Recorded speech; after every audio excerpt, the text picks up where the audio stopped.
إن الحمد لله نحمده ونستعينه ونستغفره ونعوذ بالله من شرور أنفسنا وسيئات أعمالنا من يهده الله فلا مضل له ومن يضلل فلا هادي له وأشهد أن لا إله إلا الله وحده لا شريك له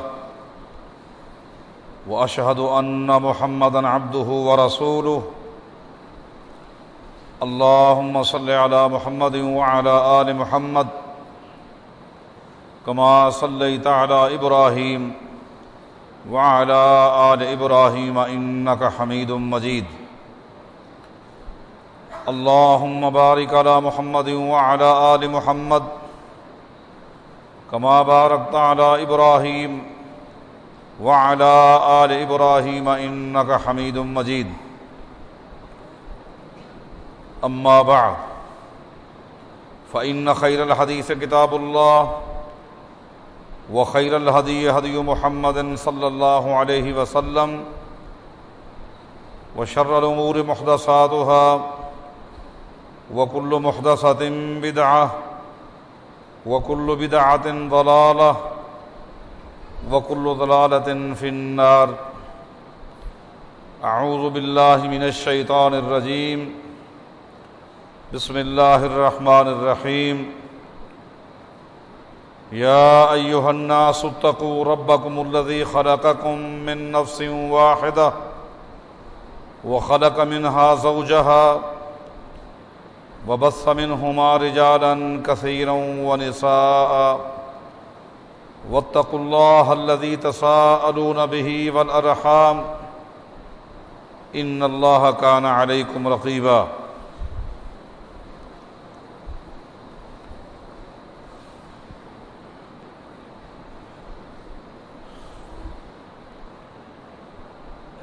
کثرت کے ساتھ یہ طلاقوں کا جو سلسلہ ہے اس کے کیا اسباب ہیں؟ خوشی خوشی بڑے ایک اچھے دوستانہ ماحول میں گھر آباد ہوتا ہے اور بہت ہی جلد وہ گھر طلاق کی شکل میں اجڑ جاتا ہے۔ دو گھر، دو برادریاں، دو قومیں جو آپس میں جڑی تھیں وہ نفرتوں، عداوتوں اور بغض اور انتشار کی زد میں آ جاتی ہے۔ اس کی کیا وجہ ہے؟ گزشتہ جمعہ اس پر کچھ گفتگو ہوئی۔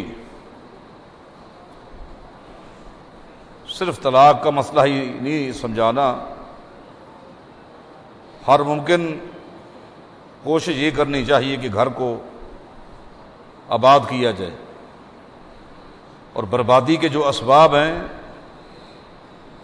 اس پر غور کیا جائے۔ جہاں تک میری ذاتی فہم ہے، میری ذاتی سوچ ہے، وہ یہ بھی ہے اصل میں بیس جو ہے وہ کمزور ہے۔ اگر اساس، عمارت کی بنیاد کمزور ہو تو اس پر قائم ہونے والی عمارت ہر وقت خطرے میں رہتی ہے۔ اگر گاڑی کا انجن کمزور ہو، چھکڑے کیسے چلیں گے؟ انجن مضبوط ہوگا، طاقتور ہوگا، چھکڑے چلتے رہیں گے، وگرنہ چھکڑے رک جاتے ہیں، نہیں چل پاتے۔ ہم نے بنیاد پر بھی غور کرنا ہے، اور وہ یہ ہے کہ نکاح کے لیے اسلام نے کس چیز کو معیار بنایا ہے اور ہمارے ہاں معیار کیا چیز ہے۔ مثلا اس حوالے سے دو حدیثیں میں آپ کو سناتا ہوں۔ رسول اکرم صلی اللہ علیہ وسلم کا فرمان ہے کہ تنکح المرأۃ لأربع، لمالها وَلِحَسَبِهَا وَلِجَمَالِهَا وَلِدِينِهَا، لڑکے والے لڑکی کے اندر 4 چیزیں دیکھتے ہیں، پھر ان 4 چیزوں میں سے جو چیز ان کے مزاج کے مطابق ہوتی ہے قبول کر کے اس لڑکی کو لے لیتے ہیں۔ سب سے پہلے صحیح بخاری کی جو حدیث ہے اس میں سب سے پہلے لڑکے والے مال کو دیکھتے ہیں، سب سے پہلے یہ دیکھتے ہیں کہ جہاں ہمارے بیٹے کی شادی ہو وہ لڑکی کیا لائے گی، جہیز کی بھرمار ہے، ساتھ ہی کوئی بنگلہ ہے، کوٹھی ہے، فلیٹ ہے، کار ساتھ لے کر آئے گی، فلاں چیز ساتھ لے کر آئے گی، یہ معیار ہے، سب سے پہلے اس کو دیکھا جاتا ہے۔ بعض لوگ کیا دیکھتے ہیں، وَلِحَسَبِهَا، دولت کو معیار نہیں بناتے، ان کے ہاں معیار صرف اور صرف برادری ہے، برادری کو معیار بناتے ہیں، چاہے وہ شرک کے دلدل میں دھسی ہوئی ہو، بدعات اور خرافات میں غرق ہے قوم، ہے برادری، اس کو معیار بنا کر لڑکی کو لے لیتے ہیں۔ وَلِجَمَالِهَا، بعض لوگ نہ مال دیکھتے ہیں، نہ برادری دیکھتے ہیں، نہ دین دیکھتے ہیں، بلکہ حسن دیکھتے ہیں کہ لڑکی حسین ہے کہ نہیں، بد کردار ہو، اس کا کردار اچھا نہ ہو، بد عمل ہو، دین نہ ہو، کچھ بھی نہ ہو، حسن ہے، بس ہم نے ایسی لڑکی لے لی۔ یہ نبی علیہ السلام لوگوں کا مزاج بتا رہے ہیں کہ مختلف لوگوں کا مختلف مزاج ہے۔ وَلِدِينِهَا، اس کو آخر میں لائے ہیں، اس کا مطلب یہ کہ بہت کم لوگ ایسے ہوتے ہیں، بہت کم لوگ ایسے ہوتے ہیں جن کے ہاں معیار دین ہوتا ہے کہ دین ہے کہ نہیں۔ ٹھیک ہے، دولت نہیں ہے، کچھ بھی نہیں، حسن بھی معیاری نہیں ہے، لیکن دین ہے، توحید ہے، تقوی ہے، عمل صالح ہے، گھرانہ دیندار ہے، لڑکی دیندار ہے، اس کو دیکھتے ہیں۔ اب اسلام نے منع نہیں کیا اگر کسی لڑکی کے اندر 4 صفتیں پائی جاتی، اللہ نے اس کو صورت بھی دی ہے، اللہ نے اس گھرانے کو دولت بھی دی ہے، اور وہ خاندان بھی ہے، اور اس کے گھر کے اندر دین ہے، تقوی ہے، توحید ہے، شرک کی اور بدعت کی بو نہیں ہے، ٹھیک ہے، اچھی بات ہے، اس کو قبول کر لے، بہت ہی اچھا ہے۔ لیکن اگر ہر لڑکی کے اندر ایک صفت پائی جائے، مال ہے باقی 3 صفتیں نہیں ہیں، برادری ہے باقی 3 صفتیں نہیں ہیں، حسن ہے باقی 3 صفتیں نہیں ہیں، توحید ہے باقی 3 صفتیں نہیں ہیں، اب کس کا انتخاب کرنا ہے؟ لوگوں کا مزاج تو بتا دیا کہ ان کے ہاں معیار دولت ہے، لیکن فرمایا کہ فَاظْفَرْ بِذَاتِ الدِّينِ تَرِبَتْ يَدَاكَ، اگر ایک ایک صفت پائی جائے تو پھر دین کو ترجیح دو، دین کو ترجیح دو، برادری بھی ہے، توحید بھی ہے، بہت ہی بہتر ہے، اس سے اچھا اور رشتہ کیا ہو سکتا ہے؟ کیونکہ اس کے اندر خونی ہمدردیاں بھی ہوں گی، روحانی ہمدردیاں بھی ہوں گی، بہت بہتر ہے۔ لیکن صفت اگر ایک ہی پائی جاتی ہے تو پھر دین کو ترجیح دی۔ ہمارے یہاں معیار کیا ہے؟ سب سے پہلے دولت۔ ایک دوسری حدیث فرمایا کہ من ترضون دینہ وخلقہ فزوجوہ، یہ تعلیم دی جا رہی ہے کس کو؟ لڑکی والوں کو. وہاں اس حدیث میں تعلیم دی گئی تھی لڑکے والوں کو، کس طرح کی لڑکی کا انتخاب کرنا ہے. اور اس حدیث میں تعلیم دی جا رہی ہے لڑکی والوں کو کہ من ترضون دینہ و خلقہ، جس لڑکے کے اندر تم دیکھو کہ اس کا کردار بھی ہے اور دینداری بھی ہے، کردار بھی اچھا ہے، کردار بھی اچھا ہے اور دیندار بھی ہے، بس یہ چیز ہے. فزوجوہ، اپنی بہن کا اپنی بیٹی کا رشتہ اس کو دے دو. آگے ایک خطرناک بات اللہ کے پیغمبر نے بتائی ہے، فرمایا کہ الا تفعلوہ، اگر تم نے اس کو معیار نہ بنایا، دین کو، تقوی کو، توحید کو تم نے معیار نہ بنایا اور معیار تم نے دولت کو بنا دیا، تو پھر کیا ہوگا؟ تکن فتنۃ فی الارض وفساد عظیم. تکن فتنۃ فی الارض، پھر زمین پر ایک فتنہ پھیل جائے گا. وفساد عریض، اور ایک ایسا فساد شروع ہوگا جو ختم نہیں ہوگا. اب اس فساد اور فتنے کے کئی معنی. ایک اس فتنے کا معنی یہ بنتا ہے لڑکیاں جوان بیٹھی رہیں گی، بوڑھی ہو جائیں گی اور لوگ دولت کو معیار بنا کر گھومتے رہیں گے.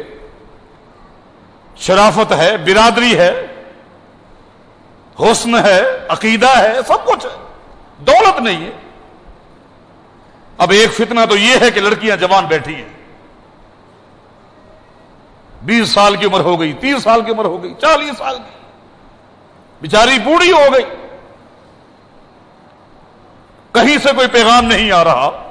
اور پیغام کے نہ آنے کی بنیادی وجہ کیا ہے؟ غریب گھر ہے، جھوپڑی میں رہنے والے، حالانکہ برادری کا ہے، دینداری بھی ہے، تقوی ہے، سب کچھ ہے، دولت نہیں ہے. یہ ایک فساد کی شکل یہ ہے، یہ فساد کی ایک شکل ہے. برائیاں جنم دیں گی، بے حیائی عام ہوگی. ایک فتنے اور فساد کی شکل یہ ہے کہ جب تم اس کو معیار بناؤ گے، دولت کو، اور اس کو معیار بنا کر رشتہ کرو گے، تو پھر یہ رشتہ دیر تک سلامت نہیں رہ سکتا. مالدار گھرانے کی لڑکی آئے گی، اس کے اپنے نخرے ہوں گے، وہ خاوند کی خدمت کرے گی، اس نے کوئی خدمت کر رہی ہے، اس میں اطاعت کا جذبہ ہوگا. پلنگ پر بیٹھنے والی ایک عورت کو آپ گھر میں لے کر چٹائی پر بٹھائیں گے، کیا وہ شکرانہ ادا کرے گی؟ ہر وقت اطاعت گزاری کرے گی؟ کچھ بھی نہیں. آئے دن جھگڑے ہوں گے، آئے دن فساد ہوگا. وہ تو یہی کہے گی گھر میرا ہے، رہائش میری ہے، تم کھاتے بھی میرے گھر کا ہو اور مجھے بھونکتے ہو.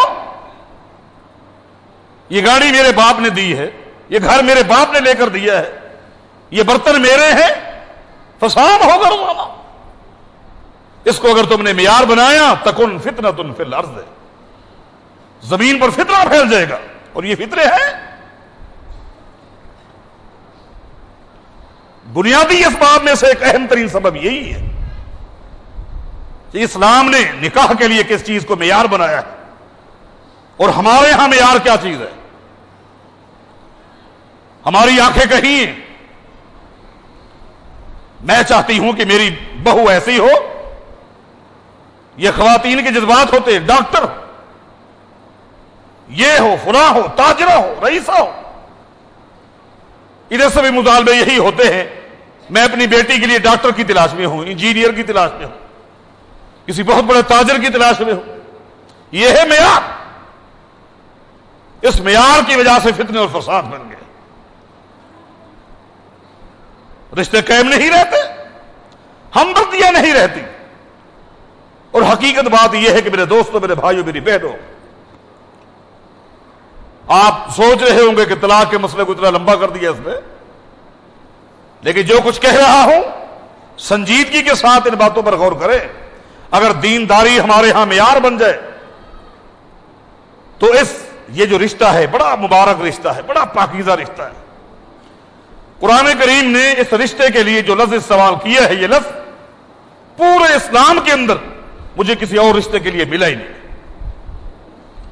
اس کا جو نام قرآن کریم نے لیا ہے میاں بیوی کا آپس میں جو رشتہ ہے, اس کے لیے جو قرآن کریم نے لفظ استعمال کیا ہے یہ لفظ کسی اور کے لیے استعمال ہی نہیں کیا. وہ کیا ہے؟ اللہ فرماتا ہے کہ ہن لباس لکم وانتم لباس لہن. بیوی خامند کے لیے اور خامند بیوی کے لیے لباس ہیں. لباس لباس اور جسم ان دونوں کا آپس میں ایسا تعلق ہے کہ درمیان میں تیسری کوئی چیز نہیں ہوتی. میاں بیوی کا تعلق آپس میں جسم اور لباس کی طرح ہے, درمیان میں تیسرا کوئی نہیں ہوتا. ایک دوسرے کے دکھ کو اپنا دکھ سمجھتے ہیں, ایک دوسرے کی تکلیف کو اپنا تکلیف سمجھتے ہیں, ایک دوسرے کی پریشانی کو اپنی پریشانی سمجھتے ہیں. اگر دینداری معیار ہو, ایک دوسرے کے یہ رازدار بھی ہوتے ہیں, رازدان بھی ہوتے ہیں. اگر معیار دین ہو, ایک دوسرے کی تکلیف کو اپنی تکلیف سمجھنا. قربان جائیں, ہمارے لیے نمونہ ہیں محمد الرسول اللہ صلی اللہ علیہ وسلم, ہمارے لیے نمونہ ہیں صحابہ کرام, ہمارے لیے نمونہ ہیں امہات المومنین. آپ دیکھیں تو صحیح, نبی علیہ الصلوۃ والسلام کا جو پہلا رشتہ ہوا ہے اللہ کے پیغمبر میں سیدہ خدیجہ نے کیا دیکھا؟ دولت کو دیکھا. نبوت کا تو پتہ ہی نہیں تھا, کیا دولت کو دیکھا؟ کہاں دولت تھی؟ کوئی دولت نہیں تھی, بلکہ سیدہ خدیجہ رضی اللہ تعالی عنہا کا مال لے کر ملک شام میں جاتے, جو نفع ملتا اس نفع کو تقسیم کرتے, جس کو مزاربت کہتے ہیں. مزاربت کے اندر ایک پارٹنر مالدار ہوتا ہے اور دوسرا غریب ہوتا ہے پر دیانتدار ہوتا ہے. اس کو مکمل اعتماد ہوتا ہے, اپنے لاکھوں کروڑوں روپے اس کو دیتا ہے کہ جاؤ, اس کے ساتھ نہیں چلتا, وہ جاؤ کاروبار کرو. اتنا بڑا اعتماد ہوتا ہے کہ یہ امین آدمی ہے, صادق آدمی ہے. اسی صداقت کو دیکھا, شرافت کو دیکھا, دولت کو دیکھا نہیں, یہی چیز دیکھی. نکاح کا پیغام بھجوا دیا اور نبی علیہ الصلوۃ والسلام نے نہ اس خاتون کے حسن کو دیکھا, نہ اس کی عمر کو دیکھا. کہاں اللہ کے پیغمبر کی عمر 25 سال, سیدہ خدیجہ کی عمر 40 سال. صرف اس کے کردار کو دیکھا. مکے کی سرزمین میں سیدہ خدیجہ کی شرافت ایک معیاری تھی, معیاری شرافت تھی. ان کی شرافت کا اندازہ آپ خود لگا سکتے ہیں. نکاح جب ہو گیا, آپ دیکھیں کہ نبی علیہ الصلوۃ والسلام غار حرا میں جاتے ہیں, وہی رکتے ہیں. یہ خاتون یہیں سے کھانا پکا کر, کہاں گھر ہے میرے محمد الرسول اللہ کا صلی اللہ علیہ وسلم اور کہاں غار حرا ہے؟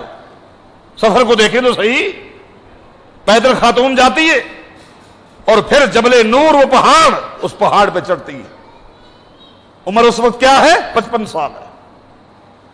55 سال کی بوڑھی خاتون, دولت کے انبار ہیں, مگر ان کے ہاں معیار دولت نہیں ہے, ورنہ اپنے خامد کو غلام بنا کے رکھتے, غلام بنا کے رکھتے. خامد تو غریب ہے, مفلس ہے, مسکین آدمی ہے محمد الرسول اللہ صلی اللہ علیہ وسلم, لیکن نہیں, ان کے ہاں یہ دولت معیار ہی نہیں.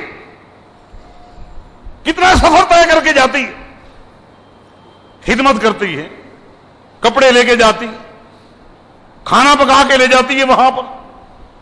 آج ایک جوان آدمی بڑی ہمت کے ساتھ جبل نور کو کراس کرتا ہے, سیڑھیاں لگی ہوئی ہیں, سہولیات ہے, 2 گھنٹے لگ جاتے ہیں, 2 گھنٹے چلتے چلتے وہ بوڑھی خاتون جاتی ہے اور اترتی بھی ہے. لیکن جب معیار دین ہو, کردار ہو, تو پھر ہمدردی کیسے ہوتی ہے کہ نبی علیہ الصلوۃ والسلام پر جب پہلی وحی نازل ہوئی، آپ غور کریں، آپ پر کپ کپی تاری ہے، جسم کانپ رہا ہے، آپ غار سے نیچے اترے، سیدھے گھر گئے اور بیوی سے فرمایا زملونی زملونی، کپ کپی تاری ہے، مجھے کمبل اوڑھ دو، کمبل اوڑھ دو۔ سیدہ خدیجہ رضی اللہ تعالی عنہا نے کمبل اڑا دیا۔ تھوڑی دیر کے بعد جب نبی علیہ الصلوۃ والسلام کو سکون ہوا، کچھ گھبراہٹ کم ہوئی، خوف اور خطر کم ہوا، تو پھر پورا قصہ سیدہ خدیجہ کو سنایا کہ یہ ہوا تھا، آج اس طرح ہوا، اور ساتھ ہی فرما دیا لقد خشیت علی نفسی، خدیجہ مجھے تو اپنی جان پر خطرہ لگ گیا تھا، مجھے تو خطرہ لاحق ہو گیا تھا کہ میں مر جاؤں گا۔ اب غور کرے، معیار اگر دینداری ہو تو پھر ہمدردی کیسی ہوتی ہے؟ حالانکہ یہ موقع تھا، اگر معیار کوئی اور چیز ہوتی تو سیدہ خدیجہ کہہ دیتی مت جایا کر، کیونکہ ایک خاوند اتنا دور بیٹھا ہے اور بیوی آئے دن تکلیف اٹھاتی ہے، اس کے لیے موقع ہے متبصر کرنے کے لیے، کہہ دیتی کہ مت جایا کر۔ میں تو پہلے بھی اچھا نہیں سمجھتی تھی آپ کا جانا، لیکن کچھ کہتی نہیں تھی، اکیلے آپ کا وہاں جانا مناسب نہیں ہے، اس میں کوئی خطرہ زیادہ ہے، پتہ نہیں کیا چیز ہوگی، آئندہ نہ جایا کرے۔ یہی انداز ہوتا نا، مقصد یہ کہ میرا آنا جانا بھی بند ہو جائے گا، میری یہ تکلیف بھی ختم ہو جائے گی۔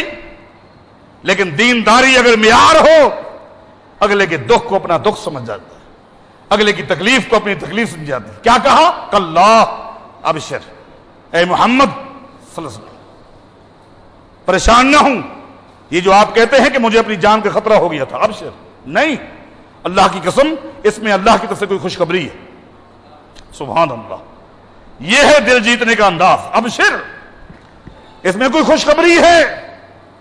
فواللہ لا یخزیک اللہ ابدا، اللہ کی قسم اللہ آپ کو کسی موڑ پر رسوا نہیں کرے گا۔ یہ ہے تسلی کا انداز۔ بیوی دیندار ہو، خامند کی پریشانی کو دیکھ کر وہ یوں کہے گی، اگلے کے حوصلے بلند ہو جاتے ہیں، ایک سکون مل جاتا ہے، اور ساتھ ہی فرماتی ہے اللہ آپ کو کیسے پریشان کرے گا؟ انک لتصل الرحم، انک لتصل الرحم، آپ تو صلہ رحمی کرتے ہیں، آپ تو صلہ رحمی کرتے ہیں، جو رشتے توڑتے ہیں آپ جوڑتے رہتے ہیں، اللہ آپ کو پریشان کرے گا۔ وتصدق الحدیث، میں نے تو آج تک آپ کی زبان سے جھوٹ نہیں سنا، اللہ آپ کو پریشان کرے گا۔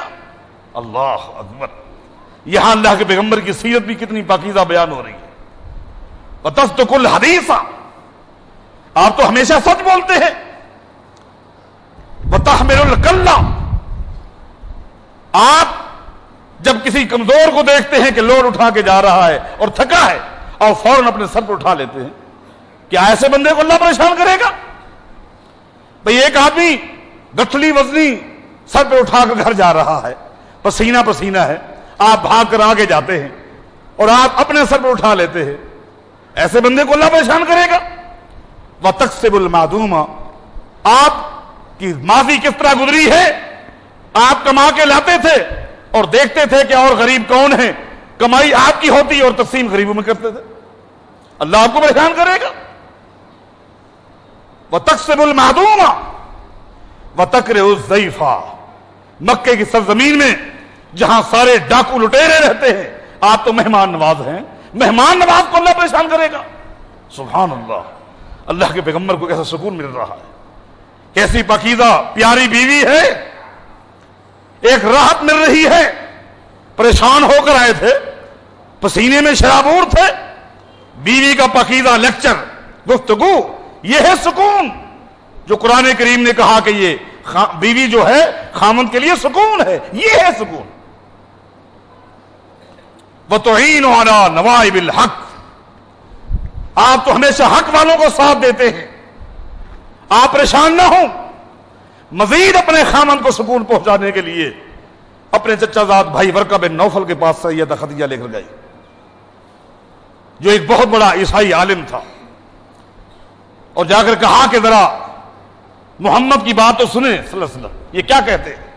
پریشان ہو گئے ہیں، ذہن کو تسلی دے، یہ ہے بیوی اپنے خامند کی تکلیف کو برداشت نہیں کرتی، اپنے خامند کی پریشانی کو برداشت نہیں کرتی، خوش دیکھنا چاہتی ہے، سکون دیکھنا چاہتی ہے۔ ورقہ بن نوفل نے پوری گفتگو سنی، پوری گفتگو سننے کے بعد اس نے کہا میں سمجھ گیا، یہ جو چیز آئی تھی یہ وہ ہے جو سابقہ انبیاء کے پاس آتا رہا۔ اللہ نے آپ کو نبوت دینی ہے، مبارک ہو، آپ کو نبوت ملنے والی ہے، اور جب نبوت آپ کو ملے گی یہی لوگ جو آپ کو صادق امین کہتے ہیں یہی آپ پر الزام لگائیں گے، حتیٰ کہ آپ کو یہاں سے نکال دیں گے۔ اگر اس وقت زندہ رہا میں محمد کا ساتھ دوں گا۔ اللہ اکبر کبیرہ۔ ابھی اللہ کے پیغمبر نے نبوت کا اعلان نہیں کیا تھا کہ ورقہ بن نوفل فوت ہو گیا تھا۔ سیدہ خدیجہ رضی اللہ تعالی عنہا نے ایک دن نبی علیہ الصلوۃ والسلام سے اپنے چچا زاد بھائی ورقہ بن نوفل کے متعلق پوچھا کہ اس دن آپ کی ملاقات تو میں نے کرا دی تھی، اس نے تصدیق بھی کی تھی، لیکن آپ کے اعلان نبوت سے پہلے وہ دنیا سے چلے گئے، ان کا کیا بنے گا؟ نبی علیہ السلام فرماتے خدیجہ ایک رات میں نے خواب دیکھا ہے اور ورقہ بن نوفل کو میں نے خواب میں دیکھا ہے، اس نے سفید کپڑے پہنے ہوئے تھے، اور فرمایا کہ مرنے کے بعد اگر کسی کو دیکھو کہ سفید لباس میں ہے تو یہ سفید لباس جنتیوں کا لباس ہے، اگر وہ جنتی نہ ہوتا تو سفید لباس میں محمد نہ دیکھتا۔ ایسی بیوی، یہ دینداری معیار ہونا چاہیے اللہ کے بندو، روحانیت ملے گی، روحانیت۔ ہمارے یہاں معیار کیا ہے؟ دولت ہے، دولت ہے۔ لڑکی والوں کے ہاں مطالبے دولت کے، لڑکے والوں کے مطالبے دولت کے، حق مہر بھاری بھاری ہونی چاہیے، شرائط وزنی ہونی چاہیے، پھر چند دنوں کے بعد تباہی ہو جاتی۔ اس تباہی اور بربادی کے بنیادی اسباب یہی ہے۔ جب دینداری معیار ہو تو اللہ کی قسم پھر یہ ہوتا ہے۔ ام سلمہ رضی اللہ تعالی عنہا کہ خاوند کا انتقال ہو گیا، نبی علیہ الصلوۃ والسلام سے ایک دعا سنی ہوئی تھی ام سلمہ نے۔ نبی علیہ الصلوۃ والسلام نے فرمایا تھا جب کسی کا کوئی عزیز فوت ہو جائے تو وہ یہ دعا پڑھے، اللہم اجرنی فی مصیبتی واخلفنی خیرا منہا، اللہ یہ میرے پر جو تکلیف آئی ہے اس پہ مجھے صبر بھی عطا فرما اور اجر بھی عطا فرما، اور جو نعمت تو نے مجھ سے لے لی ہے اس سے بہتر نعمت عطا کر دے تاکہ مجھے سکون ملے، واخلفنی خیرا منہا، اس سے بہتر نعمت دے دے۔ ام سلمہ کہتی ہیں کہ میں ابو سلمہ کی وفات کے بعد پہلے ہی دن مصلی پر بیٹھی یہ دعا پڑھنے لگی، جب میں اس لفظ پہ پہنچی کہ واخلفنی خیرا منہا تو اس کا معنی یہ بنتا تھا کہ اللہ مجھے ابو سلمہ سے بہتر خاوند عطا فرما، تو میری زبان رک گئی اور میں اپنے آپ سے کہنے لگی کہ ابو سلمہ سے بہتر خاوند مجھے کہاں ملے گا؟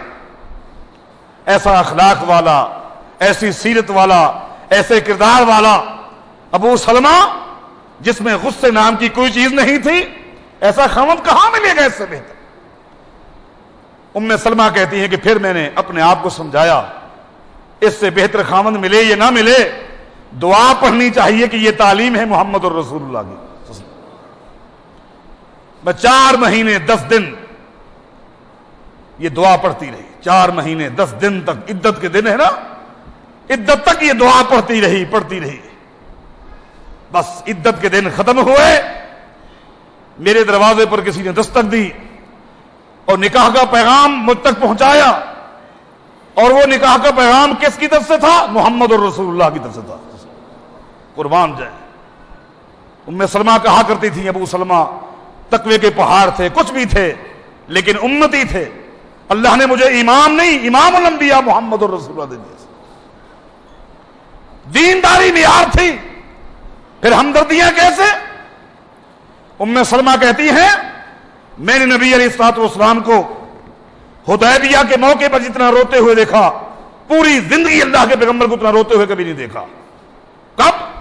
جب کافروں کے ساتھ صلح ہو گئی اور یہ بات طے ہو گئی کہ اس سال آپ لوگ عمرہ نہیں کریں گے، اگلے سال کریں گے.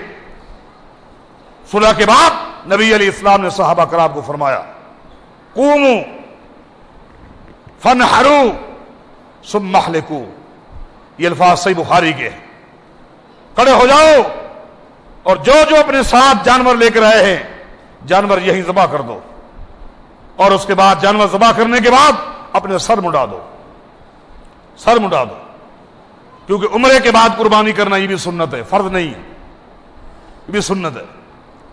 کھڑے ہو جاؤ، قوموا، کھڑے ہو جاؤ، فانحروا، جانور اپنے ذبح کر دو، ثم احلقوا، اور سر مڈا دو. اس کے بعد وہ صحابہ کرام جو اللہ کے پیغمبر کے اشارے پہ چلتے تھے، حدیث میں آتا ہے کہ ایک صحابی نے بھی کھڑے ہو کر اپنا جانور ذبح نہیں کیا. کوئی کھڑا نہیں ہوا، کوئی بھی کھڑا نہیں ہوا. نہ کسی نے جانور ذبح کیا، نہ کسی نے سر مڈایا. اللہ کے پیغمبر دائیں طرف دیکھ رہے ہیں، بائیں طرف دیکھتے ہیں، صحابہ کرام کو بیٹھے. اور صحابہ کرام میں کون ہیں؟ کون جانور لا کر لائے ہوئے ہیں جو کل تک اپنی جانیں قربان کرتے تھے؟ ابو بکر صدیق ہے رضی اللہ، عمر بن خطاب ہے رضی اللہ، عبد الرحمن بن عوف ہے، علی مرتضی ہے. یہ 1400 صحابہ جانور لے کر بیٹھے ہوئے ہیں، کوئی ایک نہیں کھڑا ہوا. اشاروں پر چلنے والے، قربان جانے والے، اللہ کے پیغمبر کے حکم پر وطن قربان کرنے والے، جائیدادیں قربان کرنے والے، خاندان قربان کرنے والے، اپنی جانیں قربان کرنے والے. آج کوئی نہیں اٹھا. اللہ کے پیغمبر کو کتنی تکلیف پہنچی ہوگی، آپ کتنے روئے ہوں گے.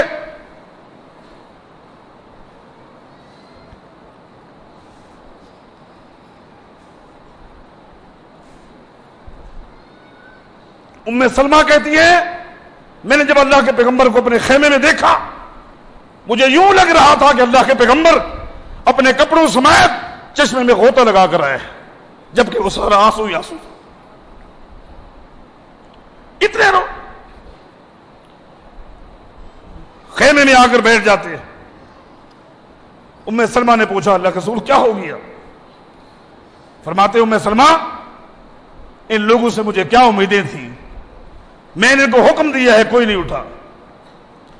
قربان جائیں کیسی پیاری بیوی ام سلمہ. یہ دینداری اگر معیار ہو، ام سلمہ نے یہ نہیں کہا کہ دیکھیں 24 گھنٹے آپ ان کی خاطر لگے رہتے ہیں، آپ نے ان کے لیے کیا کچھ نہیں کیا، چھوڑیے جو آپ کی بات نہیں مانتے، جانے دیجئے، ختم. یہی ہوتے ہیں نا تبصرے. لیکن نہیں، دیندار بیوی کا فائدہ دیکھے. آج جو فتنے ہیں ہم نے معیار کسی اور چیز کو بنایا ہے، اس کی وجہ سے آج روتے ہوئے ملتے ہیں. ام سلمہ نے عرض کی کہ اللہ کے رسول آپ نے اپنے صحابہ کو تو حکم دے دیے ہے کہ اٹھ کر جانور ذبح کرو اور سر مڈا دو. آپ کا اپنا جانور تو خیمے کے ساتھ بندھا ہوا ہے، اپنا تو بندھا ہوا ہے. ہو سکتا ہے کہ ان کے دل میں یہ خطرہ ہو کہیں اللہ کے پیغمبر ہمارا امتحان تو نہیں لے رہے، کہیں یہ کمزور تو نہیں ہے. آپ اپنی امت کا عمل دیکھنا چاہتے ہیں تو پہلے اپنا عمل دکھلائیں. سبحان اللہ.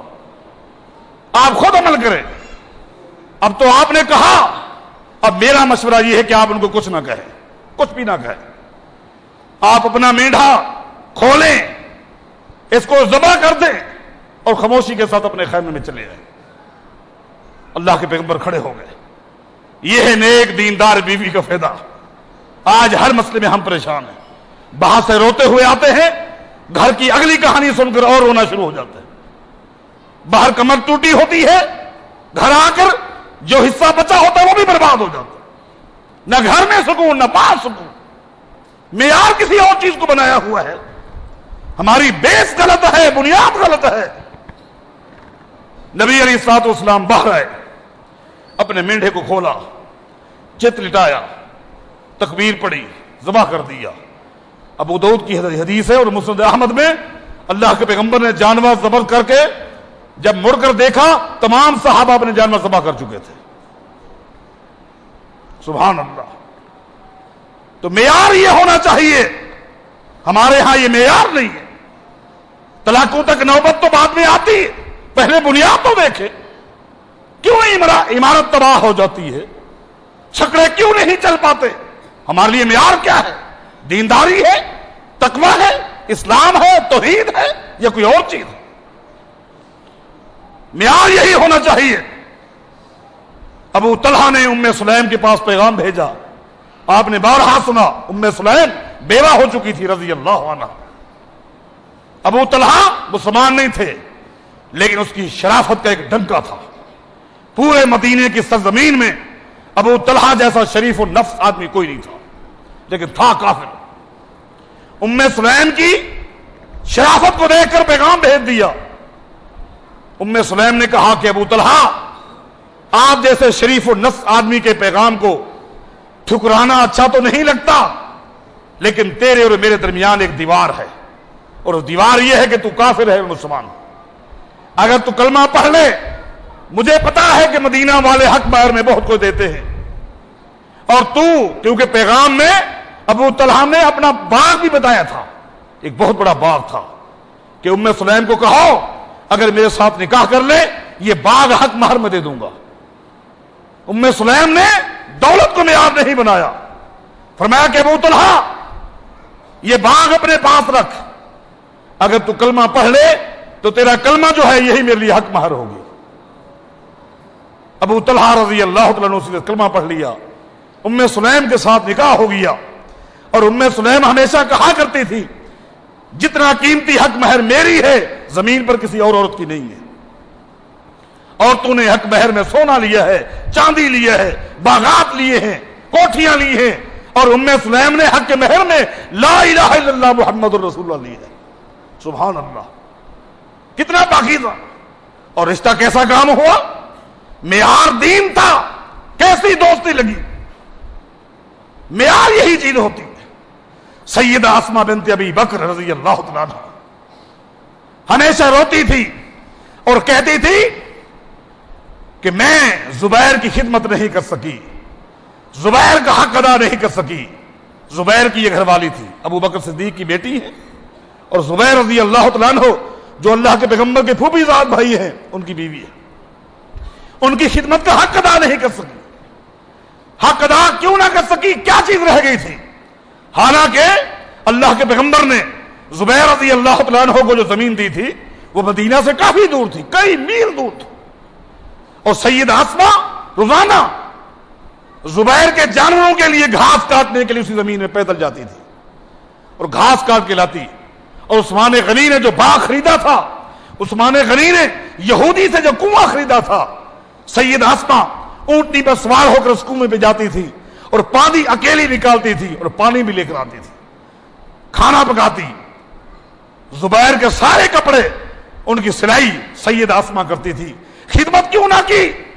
وہ کہتی تھی کہ چونکہ مجھے روٹی پکانے کا ڈھنگ نہیں آتا تھا, میں آٹا گوندھ لیتی تھی, روٹی سالن پکا لیتی تھی, زبیر کے سارے کام کرتی تھی, لیکن روٹی پکا نہیں سکتی تھی. اپنی پڑوسن انصاری خاتون کو لے کر آتی, مجھے روٹی پکا کے دیتی. کاش مجھے روٹی پکانا آتا, خاوند کو اپنے ہاتھ سے روٹی پکا کے کھلاتی.